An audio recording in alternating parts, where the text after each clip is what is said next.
exercises together. My grandfather died at 103. His father had died at 104. So there's some good longevity in the bloodlines there. And Grandpa Baker, that's on my mom's side, was just a very down-to-earth guy. Lived a lot in rural areas of southern Indiana. And he would say this, he says, you can take a horse to water, but you can't make them drink. If you ever tried to do that, take a horse and hold the reins and try to pull their head down toward the water, they won't. You can't be strong enough to overcome. They will put in their hoofs and they will resist, and you can't make them do it. So he said, so that's a statement that is often said in English. You can take a horse to water, but you can't make them drink. But then Grandpa added this, but you can put salt in their oats. You can put salt in their oats, and that creates thirst. So when you lead them to water, they want to drink. And really what we're doing in some of the exercises, I'm just trying to put some salt in your oats. Because I know all of us have a desire to know God more. You wouldn't be here if you didn't. But none of us desire it quite enough. That's not to condemn anyone, but just to create a yearning for more. I want more of you. I want more of you. His mercies are new every morning, and may our desire for him be new every morning as well. May it be fresh and dynamic and exceptional. So I want to tell you another story about myself. I got through half of what I was going to do the first session, so I'm not sure how all of this is going to go, but we'll just keep talking together a little bit. So I told you when I was 12 and when I was 16 and I was 21 and how I continue to grow in my understanding of what it means to be a Jesus follower. I'm going to jump a few more years till when I was 39 years old, 1995.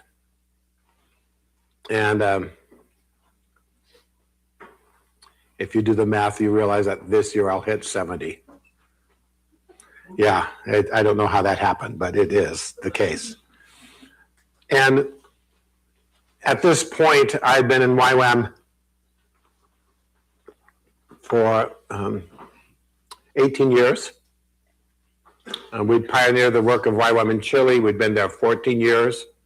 When we arrived, there was no YWAM expression. We met together with a team that precious Sister Nancy from New Zealand and a couple Chileans who had done a DTS out in Argentina, and a couple of Argentines, Ricardo Rodriguez and Jorge Veron. And we kind of all came and from different points and got to know each other and started planting. And in those 14 years, we planted 12, 13 bases in Chile and 12 or 13 bases outside of Chile, across different parts of South America, into Africa and Asia. And we saw preschools and elementary schools and middle schools started. We saw properties acquired and bases built. We saw ministry to the jails and had halfway house for men and halfway house for women who people came to the Lord in jail and needed some place for their discipleship as they were transitioning back into rural earth. And so many different expressions.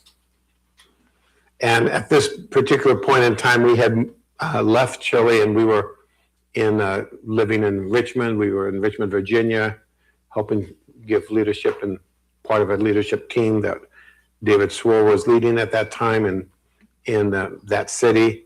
And I was focusing on doing my master's in biblical studies with the U of N. And there was a U of N conference in 1995 in September in Västerås, Sweden. How many of you have been to Västerås, Sweden base? Just a few of you. Well, you need to get out of here and buy an airplane ticket and go, okay? Anyway, and we were, at that period of time, we were doing these U of N workshops every 2 years. And I was invited to do a devotional for 15 minutes. And I was really excited about it. It was kind of like the first time I'm speaking in an event quite this global for YWAM. And I wanted the 15 minutes to really stand out because a lot of my heroes were going to be there. And I, honestly, my motives, I just wanted to really look good. Okay? And I wanted God to be at work through that process. So that's how we live our lives, right? Where there's always a little bit of mixture and stuff. And so I asked God, what should be the passage I do this 15-minute devotional on? And I felt him say Genesis 1:1-3. And I said, no. Everyone's taught on Genesis 1:1-3. Everyone knows what that is. I want something like cool and different. And this went on for about 3 or 4 weeks. I would go back and forth to God. And finally I said, okay, I capitulated. I said, I'll do Genesis 1:1-3, but God, I just got to do something different with this than everybody knows this passage. And I felt like he said, well, why don't you look at the verbs of what I did? It wasn't a directive, it was a question. As I look back on my life, I can point to a number of really significant times that God has spoken to me. And the most significant times usually is God asking me a question that sets me on a journey of discovery, of pursuing Him, searching the scriptures. And sometimes it's nice to get an answer. When you get an answer, that process gets completed, right? And I find it just so exciting when He asks you a question. Why don't you do this? I said, well, why don't I do this? So in those first 3 verses, there are 3 words. In English, it's create. In the beginning, God created. And then moved. In the Spirit of God moved over the surface of the waters in the midst of the chaos in verse 2. And then verse 3, God spoke. Okay? So I decided in 1995, again, remember, this is 30 years ago. There wasn't, people didn't have, you were just beginning the very first email addresses. There are only 2 options, CompuServe and AOL. And YWAM had decided to be, everyone was CompuServe. And, but there weren't any things like apps or, we were at the cutting edge that we had email. Most people didn't, it was not everybody had this at the time. Digital stuff was really limited. You couldn't go online and find the Blue Bible or Logos Bible or 87 different kind of Bibles that had connections to Strong's numbers. So I wanted to look up these words in the Hebrew, which meant I grabbed the only kind of tool that was available at the time, a paper Strong's. And I found out that the word created in Hebrew is bara. And so I looked up all 54 times. So I'm opening up a paper and looking up a reference and then opening up my Bible and looking up those passages and going like, when did God bara and when did other people bara? And God bara 48 of the 54 times. So I made a list of all of those. I go, okay, I've got this. Then the second word is rakaf. And that was a really nice word because it was only 3 times in the whole Bible. And God was only 1 time and birds were the other 2 times. So God and birds rakafed. And then I get to verse 3. God spoke, God said. And the word is about 13 or 14 different communication verbs in Hebrew. But this one is hamar. And it's occurs 5,308 times. And the only way for me to be consistent with what I had done, I kind of got sucked in sneaky like by the Holy Spirit, because 54 was not bad, 3 was really easy, and then I looked, and in the Strong's there was 2 columns, it was like page and page and page, 5,308 times, and I looked them all up. It was the only way to do it, one by one, and opened up the Bible and found 1,408 times that God said, he said. The Bible said God said, he said. He said, he did. And so I put all of that together. It took me an incredibly long amount of time to just gather the data and then figure out how to summarize all of that and do it in 15 minutes. And at the end, Landa Cope said I was brilliant. And I thought I had made it. I'm ready to go to heaven.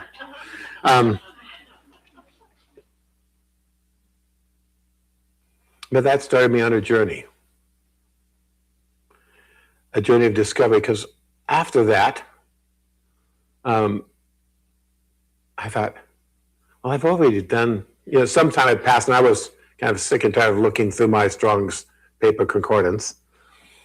And I thought, well, maybe in a couple months, I've already done the first 3 verses. Might as well just finish chapter 1. And I did. It took me a little while to do the others. And, well, let's just do them all the way through the first 3 chapters. I'm one with most of the way there.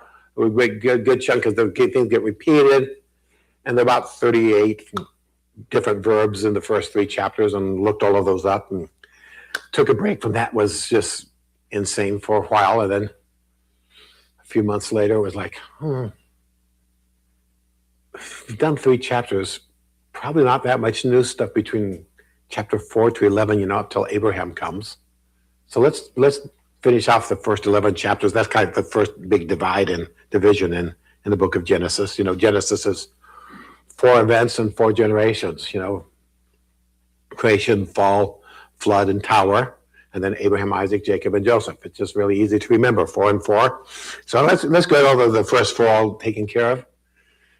And I did that, and then I gave myself a break and go like, you just feel incomplete when you haven't done everything. There's an all in every kind of desire in me. So I said, well, let's just finish off Genesis, and then why not do the Pentateuch? Well, let's just and today I'm doing the 3rd and final passage of all the verbs that God's describe God's actions in the original Testament in Hebrew and Aramaic, and all the ones in Greek in the New Testament. And I'm doing the final pass, and sometime later this year there'll be an app that has this available, or starts to become available for all of you. There's no tool like this. No one has done this before. You can look through all the theology books, and I've spent the last 30 years trying to get to know him. They're going to be over, I'm just finalizing the last things, over 17,000 times that the Bible describes an act of God. 17,000. And in the original Testament, the Hebrew and Aramaic, notice I said original Testament instead of Old Testament? When something's old, it's about time to wad it up and toss it in the garbage bin. But if it's original, it has legacy value. And so both of them abbreviate nicely in English to OT. So original Testament, why don't you incorporate that into your language? The original Testament was not a mistake. Have you ever wondered, why did God spend 2,000 years between Abraham and Jesus? Why didn't Jesus come right at the start? Why didn't Jesus come in chapter 4 of Genesis? God, why are you so slow? Well, maybe there's part of the story of God that we still have to learn. Those are important questions to ask. Why did he do that? I assure you that I may not understand all of the reasons why God had done that, But I can assure you there are good reasons.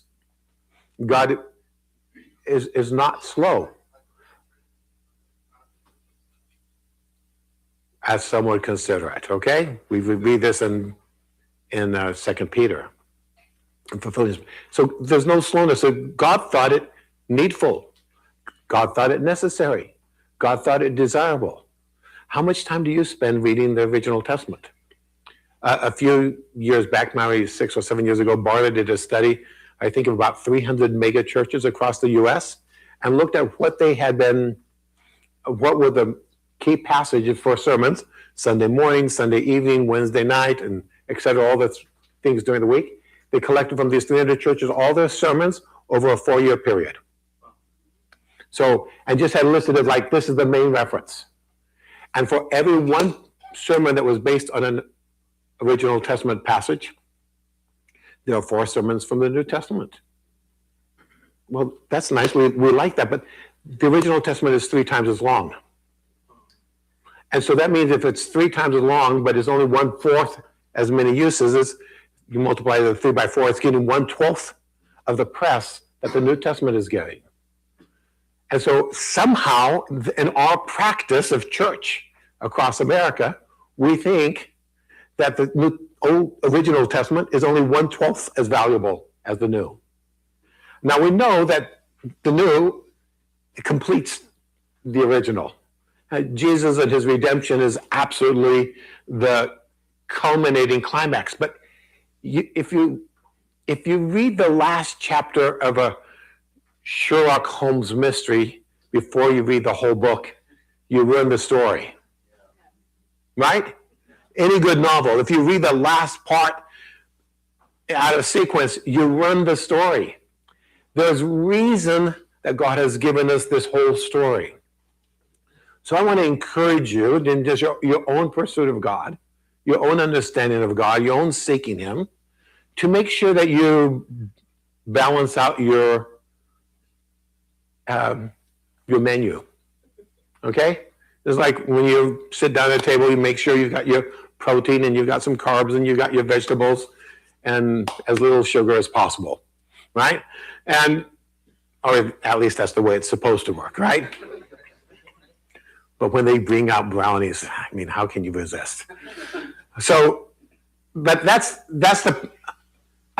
we need to be reading more broadly in the scriptures. So look at your own life, your own disciplines, your own patterns. It doesn't take that long to read the whole of the scriptures. You can read from Genesis 1 to Revelation 22 at normal talking speed, like what I'm talking now, not like when you are listening to a long message on your phone and you put it at 0.7, or 1.5 and you speed it up, okay? At a normal speed, you can read the whole Bible in English from beginning to end in 72 hours.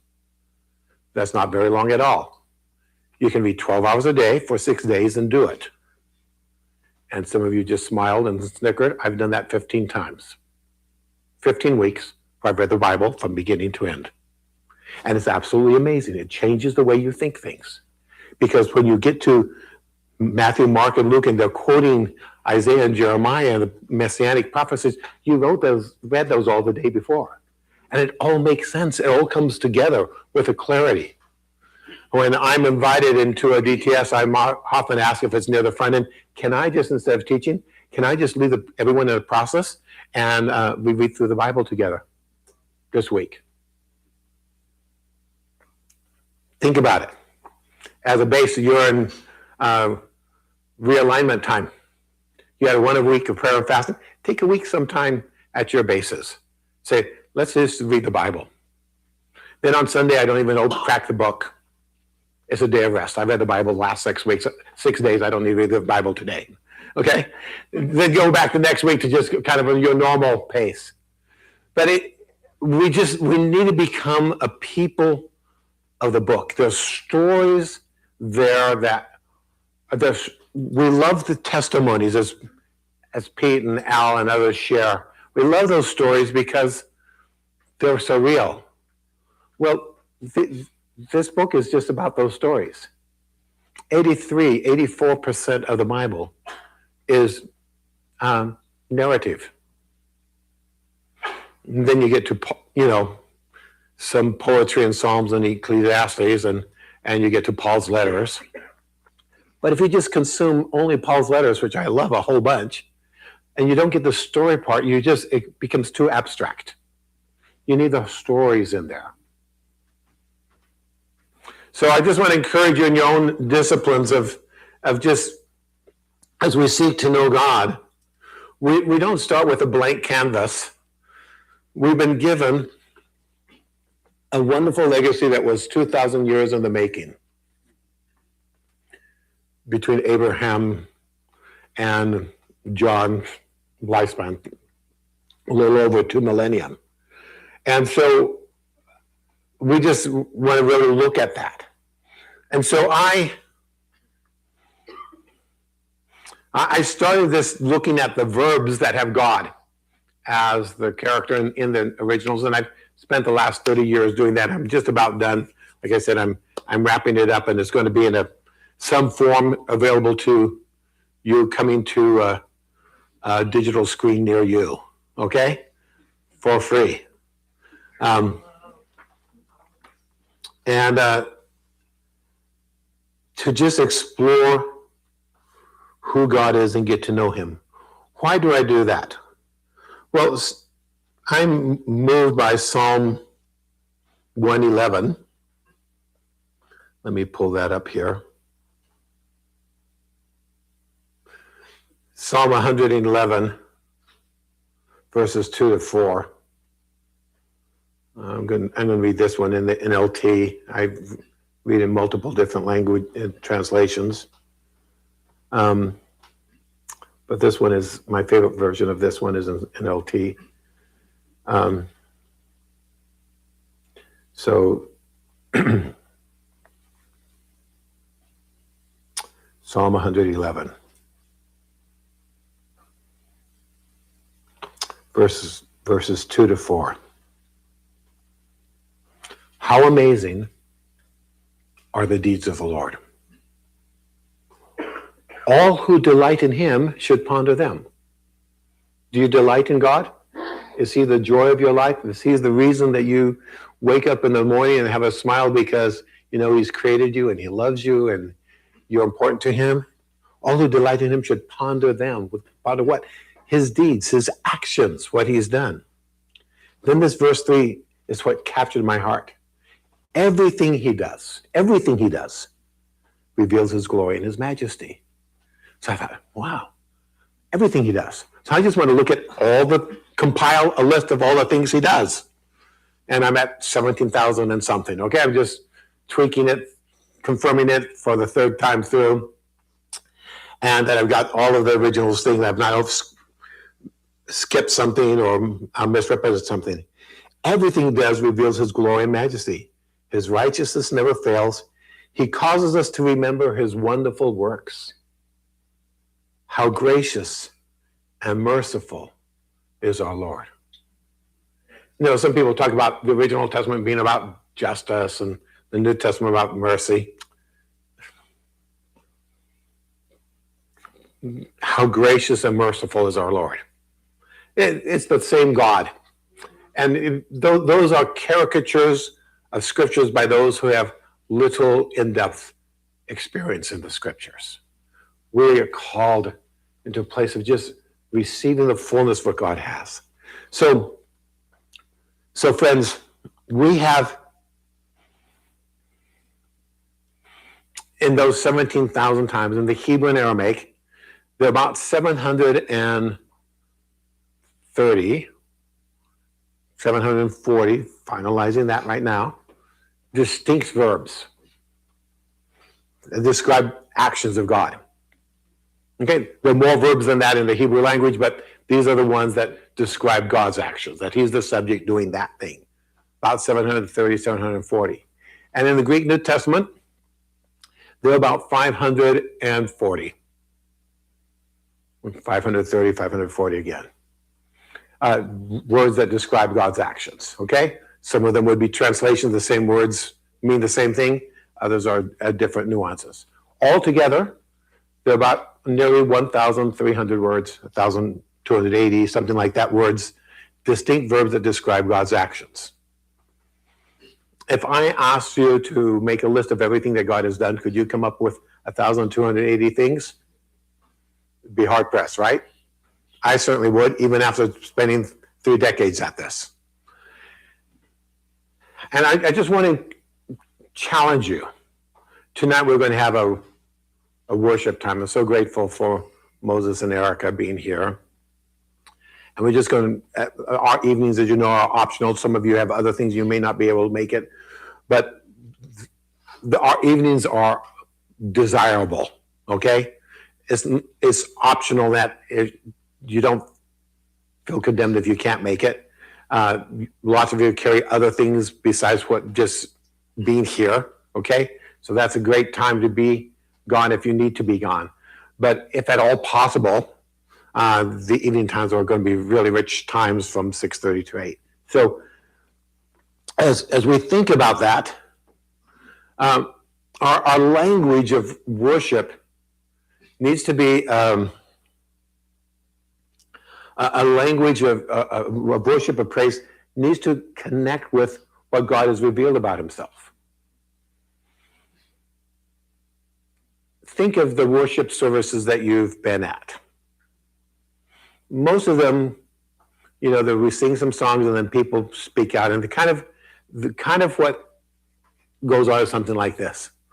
Oh, Jesus, oh God, I love you. You're so faithful and loving and kind.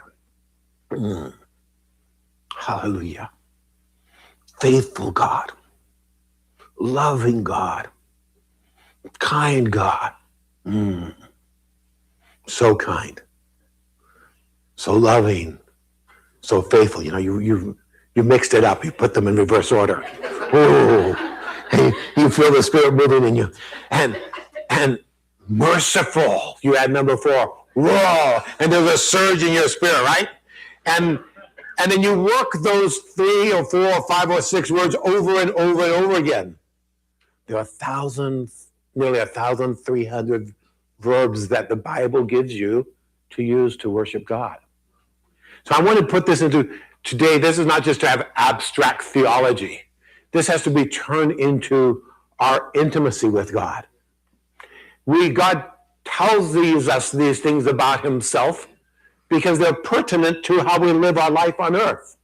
And if we don't know that he acts this way in these situations, we will come up short in various trials and tribulations. Are you with me? Okay? So, parents, when your child is 11 months old and has a vocabulary of 12 words, you're calling all your friends and saying, look at my son, look at my daughter, the next Einstein. 12 words already. It's only not even a year old. Isn't that remarkable? And everyone's applauding you. Of course, that happens in most every family, but it's your child, so it's like the most special thing that's ever happened on earth. And now they're 16 years old, and they speak 11 or 12 words. And all of a sudden, that which was a point of celebration at one time is a point of grave concern. Are you with me? Yeah. And how long have we been worshiping our God? And are we using the vocabulary of an 11-month-old? Or are we growing? Are we growing in our love language, in our intimacy? God, you have revealed yourself to do these things. And I want to feed back to you that I appreciate you when you do this, and when you're like that, and you are this. This is the stuff where our worship is one of the most significant things we can do in terms of advancing the kingdom of God. It is one of the most powerful forms of warfare. And I'm just going to comment on a couple more things here on this, and then we're going to go back to an exercise. And we might, depending on how long I take, we might be able to get a little bit of worship in still here before we break into lunch. If not, we'll be turning this into song at some other point. You don't have to have music for it to be worship. Okay? It is helpful because it helps engage our emotions. It is more, we are to be integrated beings. Conceptual, affective, and volitional all need to be in sync as we come into God's presence. So let me go to another passage here. I'm going to go to Hebrews 13, verse 15. I'm going to do this one in NIV. I'm going to change my translation here. And this is a passage that has helped me ponder over the years how we're supposed to do this. So Hebrews 13, 15 says,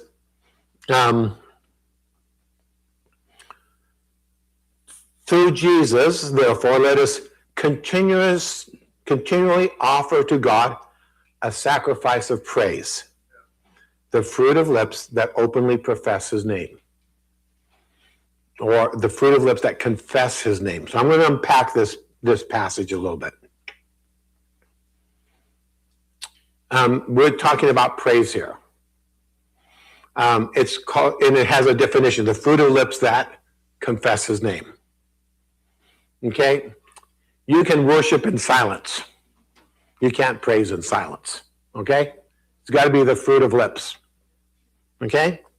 And you can think thoughts and have intimacy with God in a worshipful mode, but praise is the exteriorizing that inner worship out loud verbally. Okay? And it is often a sacrifice.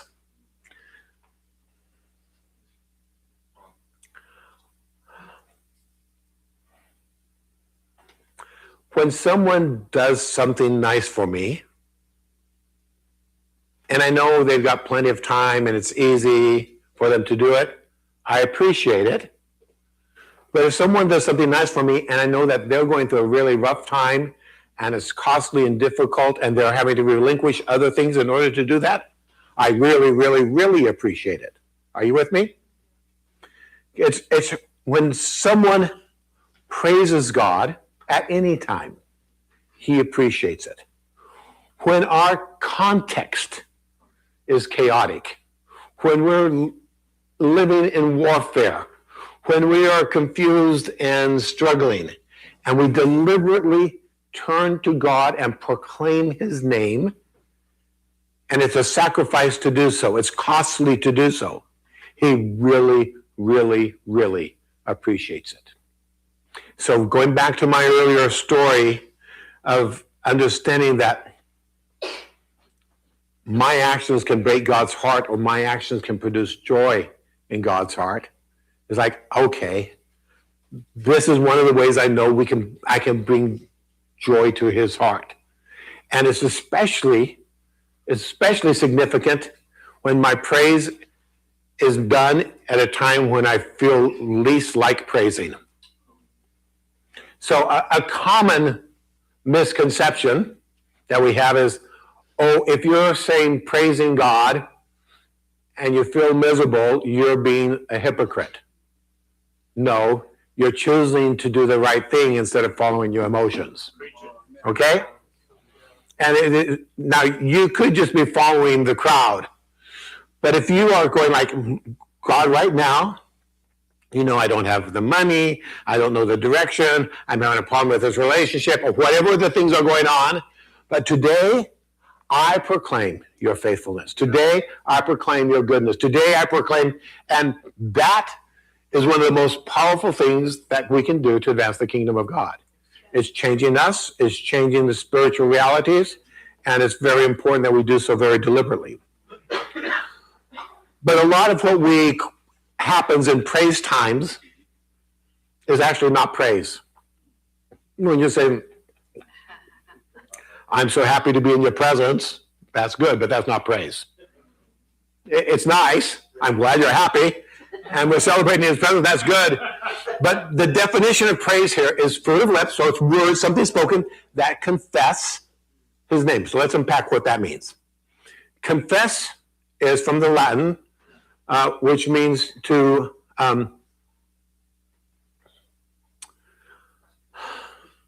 say the same thing as. So when we think of confession, we usually think of confession of sin, right? And I don't know how it goes in your life, but I'm having a quiet time, and God starts nudging my conscience. Says, "Remember the conversation you had with Kristen yesterday?" I said, "Yes, Lord." And he said, "You lied." I'm going like, "Oh, no, God, I didn't lie. I exaggerated a little bit." No, you lied. Well, I stretched the truth. No, it wasn't true. You lied. And I kind of go back and forth. You probably don't do that because you just automatically say yes to Jesus the first time you hear him. But I struggle sometimes, okay? And so it comes to a point when I go, okay, God, you're right. I lied. The moment my words match his words, I've confessed. I've said the same thing about me that he says about me. Okay? But you can confess things about him. I can say the same things about him that he says about himself. Okay? So is that confession? We're not talking about name it, claim it, frame it type of silliness. Okay? Confession is aligning our language with the language of God, because when we do so, we are not only being transformed, but we're releasing transformation dynamics into the world. And so, what are we to confess? His name, who he is, his identity, his character, his nature, who he is. And back to Revelation 5, this is what is happening continuously in heaven. They're getting fresh insight into the character and nature of God, of understanding a little more fully who he is, and they're responding, wow, there's no one like you in this category. Holy, you're unique, you stand alone. Your faithfulness is above and beyond anything we've ever dreamed or imagined or heard of. You're extraordinary. And that agreement, that confession, is at the heart of worship, of praise in heaven. And that's what needs to happen for us here. This is really important. Psalm 76:1.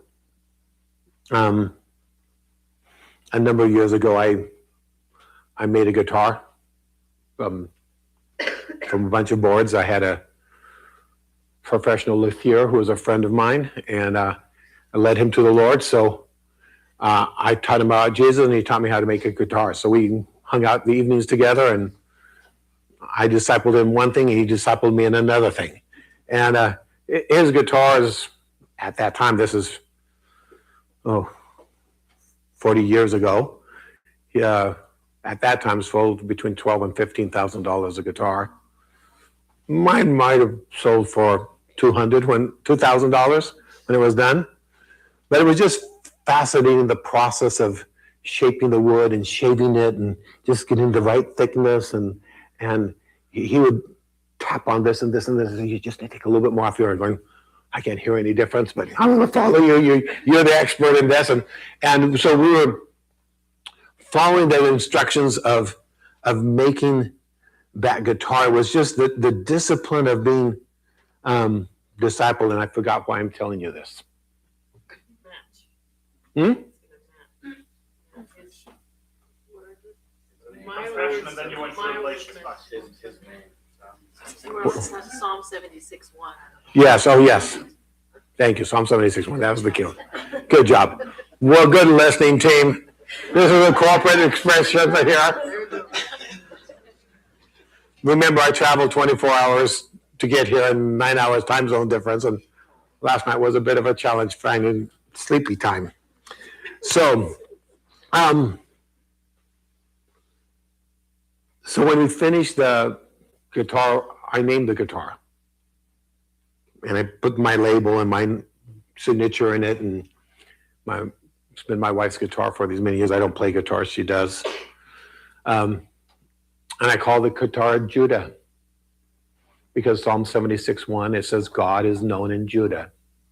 And Judah, that Hebrew name, means praise. If you want to know God, the way you get to know him is to proclaim the virtues of his name, to declare his character in the most trying of situations, and you uphold who God is, and that truth becomes a transformative reality in and through your life. He's known, not in abstraction, not in a theological list of something you write down on notes, but in your experiential walk with God, you've known his faithfulness. You've known his kindness. You've known his forgiveness. And this is how we get to know God. It's in the place of worship, in the place of praise. And if we understand the language of the Bible, what we're doing with praise, then it becomes exceptionally wonderful. So, let me see what else I want to say on this topic. There's so many different things.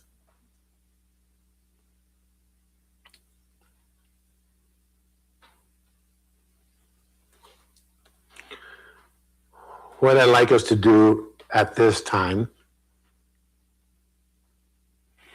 is to break into another group exercise, a small group. So I'm going to give you an assignment. You're going to, I want you to do groups of 3. So last time, some of you were groups of 3, some of you were groups of 4, some of you were groups of 2. So 3 means 3. And if you have to get out of your seat and move a little bit, you do that. But if there can be one group, if there's one person left over, there can be one group of 4. And it's not yours, it's somebody else's group, okay? If there are 2 people left over, they're legitimate to have one group of 2. But Amos will join you, and so you'll be 3 again anyway, okay? So, in your syllabus, you can open up that now. You go to the table of contents, and there's I think it's page 38 or 36. I don't have it in front of me right now. There's an article called An Incomparable Creator. Can you just see? Right, the second one there? 38. 38, okay? So this is back to my devotions on Genesis 1:1-3, okay? So a few years have gone by. I've done a little bit more study than what I did at that time. And this is just on Genesis 1:1, okay? There are 6 paragraphs, short paragraphs. So there are going to be 3 of you in the group, and you're going to all read it out loud. Each one read a paragraph, and the second paragraph, and the third paragraph, and then you come back and whoever read the first paragraph reads the 4th, and then 5th and 6th. Are you with me? So there got to be 3 people. You each get to read twice, okay? Perfectly organized. 6 paragraphs, groups of 3. Everyone gets 2 paragraphs. Simple enough? So you're going to read that passage out loud, and then we're going to take 15 minutes. This is a longer time for you to pause and study and reflect. There's lots of things in those 6 paragraphs. And there are lots of verses that are referenced. You're allowed to go and explore some of those verses, to dig a little bit deeper. And after about 12 or 15 minutes, I'll ask you to talk with one another about this. You'll see that this ends up not just like, this is who God is, file it away in your theology box. It has implications on how we live our life. If he's a creator, how can we be co-creators with him? See, when you get to do something with someone and they're really good at it, like I with my friend, I got to sit beside him. He's a master luthier, a guitar maker. And I got to be mentored by him one-on-one. Wow, that was amazing.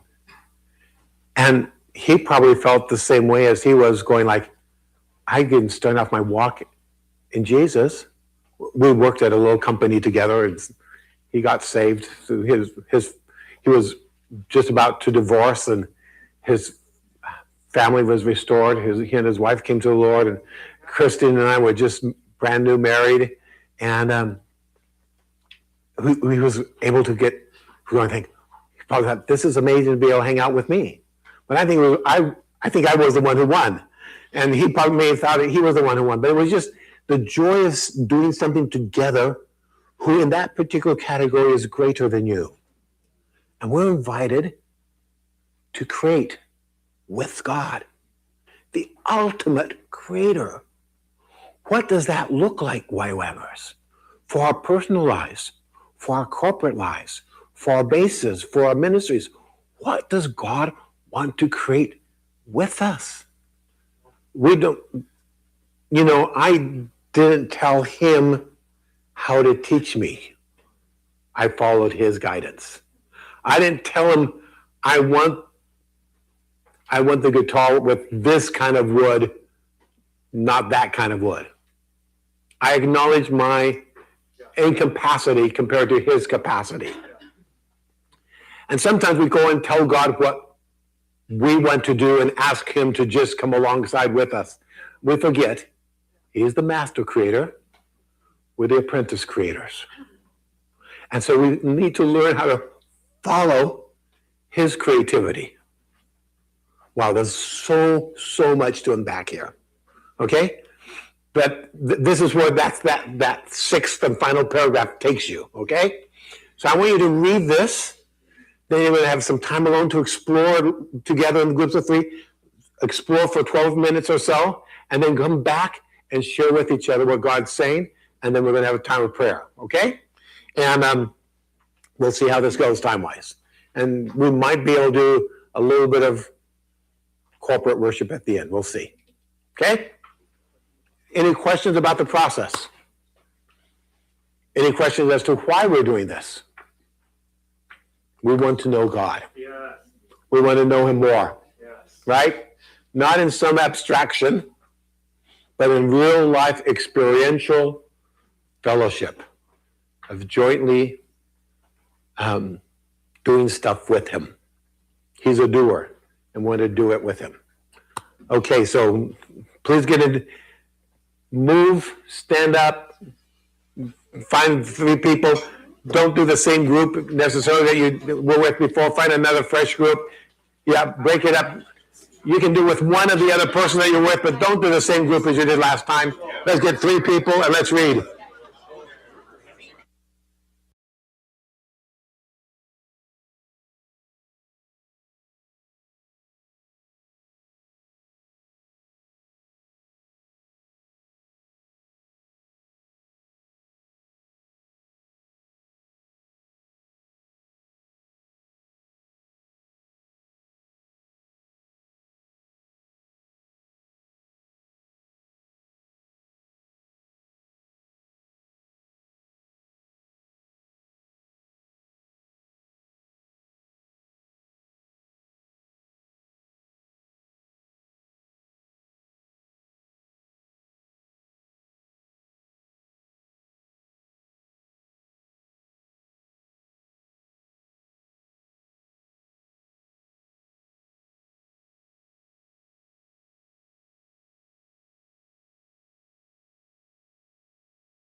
what Francis Schaeffer taught us, that God is infinite and personal.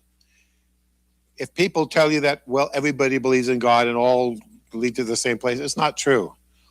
Only the God of the Bible, it's really important we get this, only the God of the Bible is both infinite and personal. Only the Judeo-Christian tradition has that.